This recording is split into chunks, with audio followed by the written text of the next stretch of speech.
Yo, what's going on, guys? It is time for another reaction video. We got BYOB, Rochelle, and Dwight in the house. We got Candace Shields of Society of Royals in the house.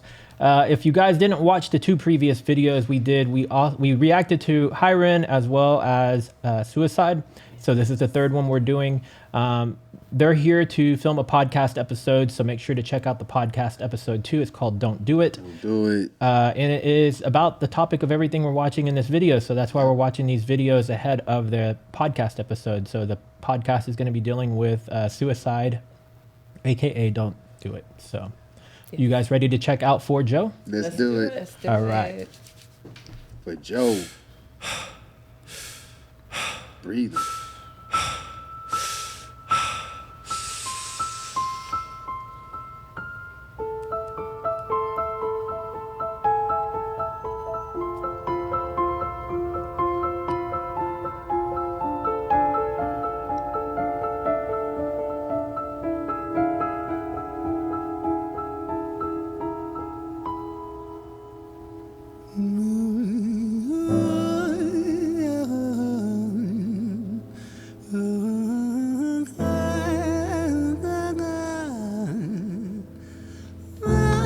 Okay, can we just take a moment to talk about his range? Okay, because this is now my third Ren video, and we've gone from the guitar to now we're on the piano. Like, hello, and listen to that melodic voice. Are you serious? Yes. And then, I am completely mesmerized. Could you imagine what she would do when she saw the reggae music?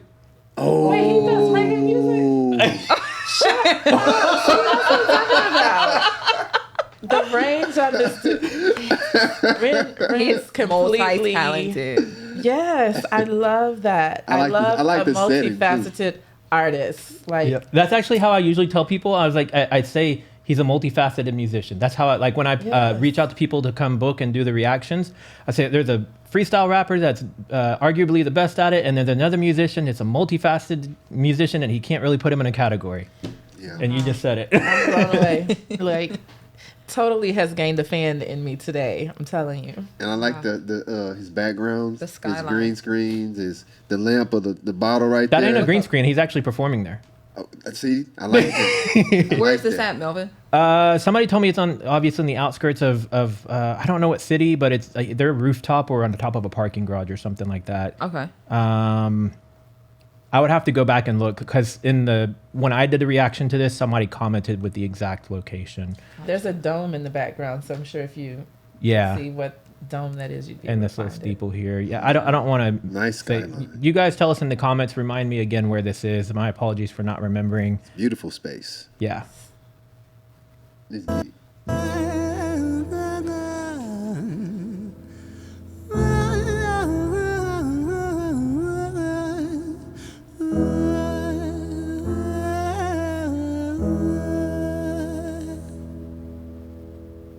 It's hard to take off from the ground when your wings are cut. Your stomach burns when you're drinking from an empty cup. You know the entire ocean came from my tear ducts. I see the world through Fibonacci sequences and double Dutch. I guess there's some that's born lucky, there's some that's not. I tried to cut away my bitterness, hatchet job. I locked my youth inside the trunk, inside the pickup truck, then dumped that whole thing over that same bridge the night you jumped.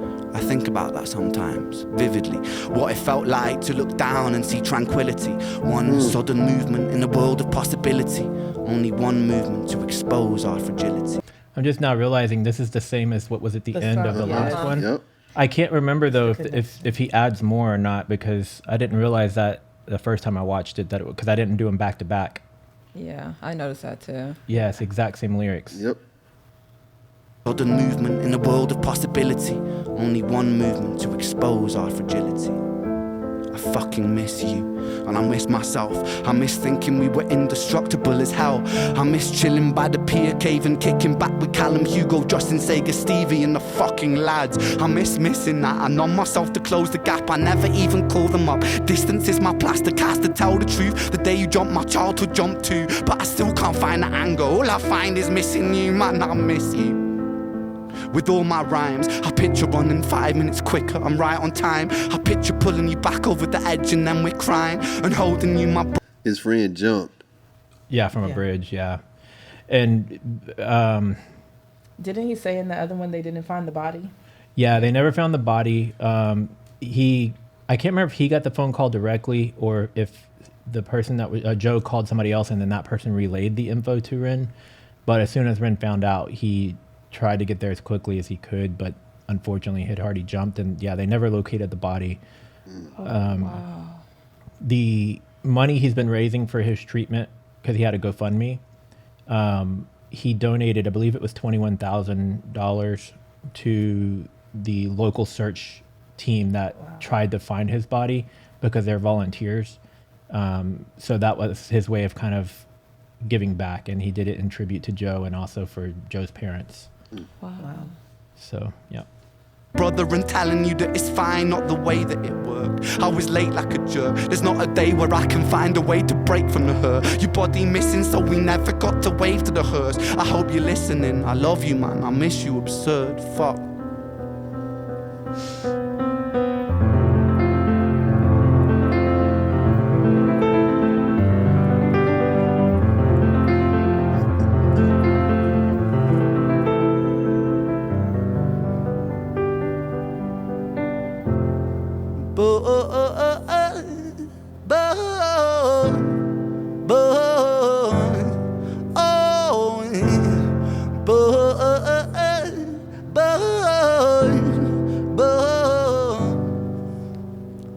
Another domino, it falls. Across the way another's born. How you're supposed to raise a child and give it courage from a storm. In a world that is confusing, contradictions pave our flaws. Some will say we're only human, others judge us for our flaws. Some get born in sheets of satin, some get by in tattered clothes. Some will die before they live. That's just how the story goes. But for those of us still with us, who reside inside our hearts, tell them proudly how you feel. And for those of us who aren't, freckled angels stand strong. Freckled angels live on. Freckled angels climb higher. Freckled angels still inspire. Freckled angels won't forget you. Teach me to live my life better. 13 years and still I miss you. Now my wings are missing feather. Otherwise I'd come and join you. But for now I'm here on earth, stuck inside this mortal body. But for everything it's worth, made me braver, made me wiser, made me stronger, made me true, made me face the world with courage. And that's all because of you. That's so deep.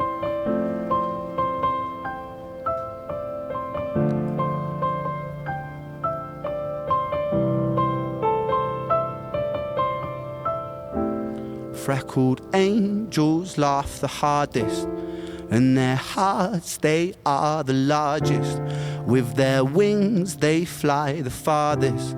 So I know you're gonna be okay. Freckled angels live the longest, and their minds, they are the strongest. Oh, their friends, they are the fondest.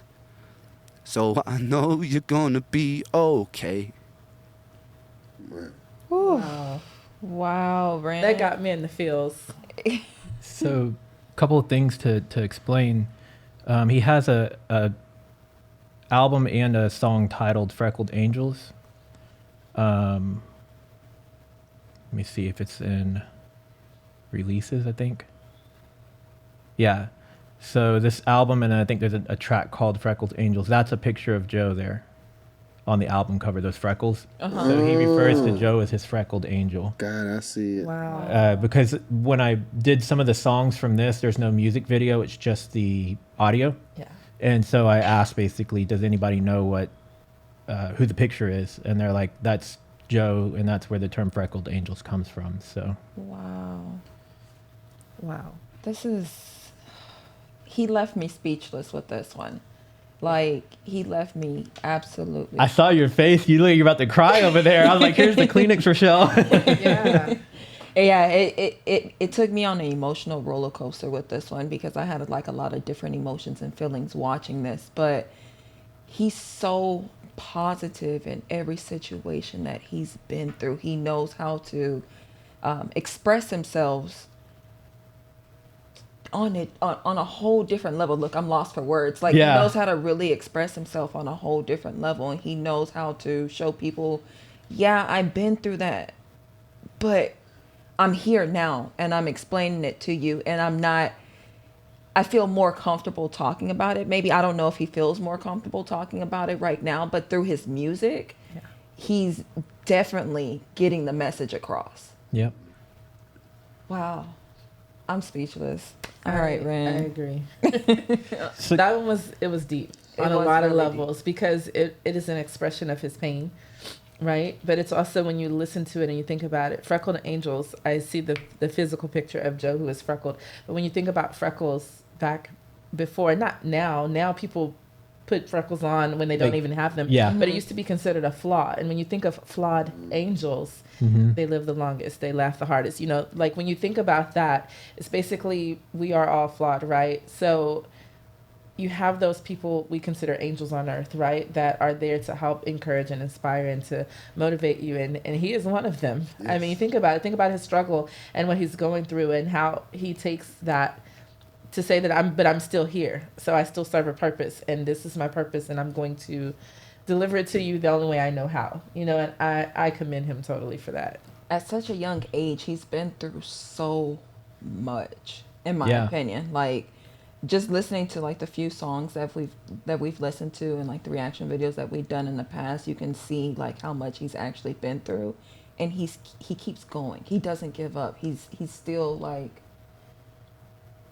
When I seen all those pills that he was taking, on a daily basis, it was like, wow. Could you imagine that? And he does two times a day. Yeah, and it was like a handful. Think of how just a handful of, even if they're vitamins, like how that makes you feel. Like sometimes they don't make you comfortable, or the side of it. In his were medications. Yeah, he has a lot that he could complain about, but he's made the decision not to. Yeah. And that's part of what's so inspiring. And I don't know if he realizes how inspirational, especially considering going back to the topic of suicide. There's so many people, youth today. We focus on youth in our organization, but just when you think about the number of youth that take their lives, and it's because they don't feel like there's another way. And this is a person who has gone through tremendous issues in his life and is choosing to overcome them. And it's not stopping him. Not only it may hinder him physically at times, but he hasn't let it stop his dreams. He's still making music. He's still going out to inspire people. Mm-hmm. He's still working. He's still living. Mm-hmm. He's still doing things. And there's so many people that aren't even there. You know, we live in a society where we can let the slightest inconvenience stop us and halt us from moving forward in life. Like, I can't go on and live my dream because I put this out and nobody liked it. Yeah. Nobody shared it. Nobody bought my product on day one. You know, I expect to be like Rihanna and put out a lipstick line and go for... That's not real life. You know, we get so caught up in that we will allow any excuse to stop us from moving forward and feel like everything is owed to us by the world. And here's a person who is physically, mentally going through, you know, some real life stuff, some heavy stuff. And it's like, but I'm good. Yep. Yeah. I have this passion to make music. I'm not going to let this stop me. You know, and that in itself is so inspiring. That's the kind of thing that we need to see more of, so that our youth can see, you know what, somebody else is going through and they can overcome it. I can too. So kudos to you, Ren. Do not give up. Do not give up. Don't let anything get you. My grandfather, like I said, lived to be 100 years old. And one of his favorite affirmations, nothing gets me down. Yeah. Nothing gets me down. So you go with life like that and just know that the problem is only temporary. Yeah. Yep. So one thing to point out, Candace, too, is that I didn't tell you earlier, Ren is self-taught on the guitar. And you were talking about, you know... I mean, you already made me a fan. You don't have to, you know. You don't even have to. What made me think about it is how you were talking about, even though he's dealing with these illnesses and these things, he doesn't let them hold him back. Well, in a lot of his early days of treatment, he was bedridden quite a bit of the time. And you could sit there in the bed and be depressed and sleep, or watch, you know, binge watch television and just do nothing. Or you could do what Ren did, which was teach himself how to play a guitar. And a lot of that he did by watching YouTube videos and playing them in slow motion to watch the hand movements. And that's how he learned to play guitar. So he's also self-taught on piano. That's so inspiring. Yeah. Yeah. So even at his lowest of low times, he used his time constructively to create an outlet for himself and to grow. That's right. That makes me think of Vincent Van Gogh. So my daughter, yes, my 9-year-old, has a favorite artist, and it's Vincent Van Gogh. So she's done a lot of research on him. And something I didn't even know that she taught me was that a majority of his work was done while he was in a psych ward, in his bed. Mm-hmm. Yeah, and a lot of people think that what killed him was the ear thing, but in reality, it is assumed that he died because of malnutrition because he was so passionate and caught up in his work. The flip side of that was that he stopped eating because he was so focused on getting these works out, but he was in a psych ward when the majority of his works were created. Some of his most famous, like A Starry Night, he was looking out of the window and was inspired the window of the psych ward to paint that. Yeah. Crazy. I know. Wow. Yeah. Well, we hope you guys have been enjoying these Ren videos. You guys tell me, are we going to go into the podcast at this point, or is there other? Let's go into the Don't Do It seminar, because this is we ready. We got all this fresh on our mind. Yep. Yes. Yep. All right. So guys, I'm actually, if you're seeing these Ren videos, the podcast is actually being released before the videos. So go back and watch the podcast. You know what? Scratch that. We're gonna put this out in order. We're gonna do the Ren videos first, and then we're gonna put the podcast out right after this video. Boom, Melvin on the mic, because baby. we've been talking about the podcast, right? And so I think it would make more sense for them to just do the journey in the order that we're filming. So you guys following this video, it's gonna be, like he just said, Melvin on the mic podcast episode. Dropping immediately after this video. So go check that out. We're going to continue the conversation we've been having about depression, about suicide. If you want the techniques, you want the technology, you want the inspiration, you want the motivation, tune in to this next podcast, the Don't Do It seminar with the Society of Royals. Shout out to Candace Shields in the building, baby. What he said. Right. All of that. All right, guys. Well, we're going to wrap it here. Like, comment, subscribe, do all the things, and we will see you in the podcast. Bye. In a minute.